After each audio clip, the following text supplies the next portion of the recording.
যিসকলে মহানগৰীৰ ডেমোগ্ৰাফিটো ডিস্টাৰ্ব কৰিবৰ কাৰণে বিভিন্ন জায়গাত আহি বাস কৰিছে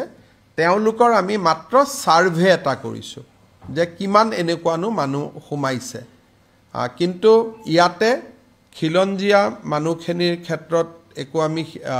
কৰা নাই কাৰণ তেওঁলোকক বসুন্ধৰা 3ত আমি মাটিৰ পট্টা দিবৰ কাৰণে ব্যৱস্থা কৰিছো আৰু এইটো only for forest Revenue lender ক্ষেত্ৰতো কোনো সাৰ্ভে হোৱা নাই আৰু মই ভাবো যে আমাৰ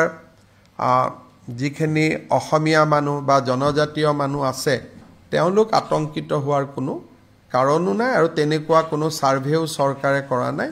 survey is strictly limited to non indigenous people যেটো তিনিটা প্ৰজন্ম যেটো আমাৰ ইয়াতে নাই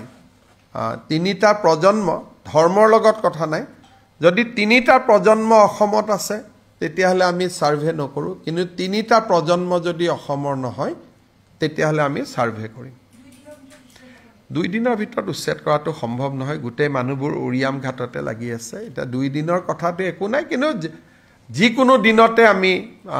গুৱাহাটীখনকো অলপ খালি কৰিব লাগিব নহলে গুৱাহাটীৰ বোজ অলপ বাঢ়ি গৈছে গুৱাহাটীয়ে ইমান মানুহ লবই নোৱাৰে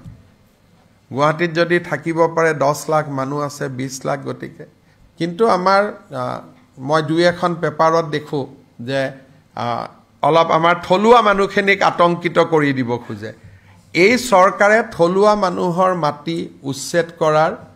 কোনো চিন্তাও কৰা নাই গতিকে এই কথাটো মই আজি আকৌ এবাৰ ৰিপিট কৰি দিছো মই দেখি আছো যে দুই এখন পেপাৰে হেডলাইনটো কৰি খিলঞ্জিয়া থলুৱা মানুহৰ কথা কয় আৰু তেওঁলোকে এটা পেনিক সৃষ্টি কৰি কাবাক বচাব চেষ্টা কৰে কিন্তু মই ভাবো যে ৰাইজে আমাক বিশ্বাস কৰে গতিকে কোনো পেনিক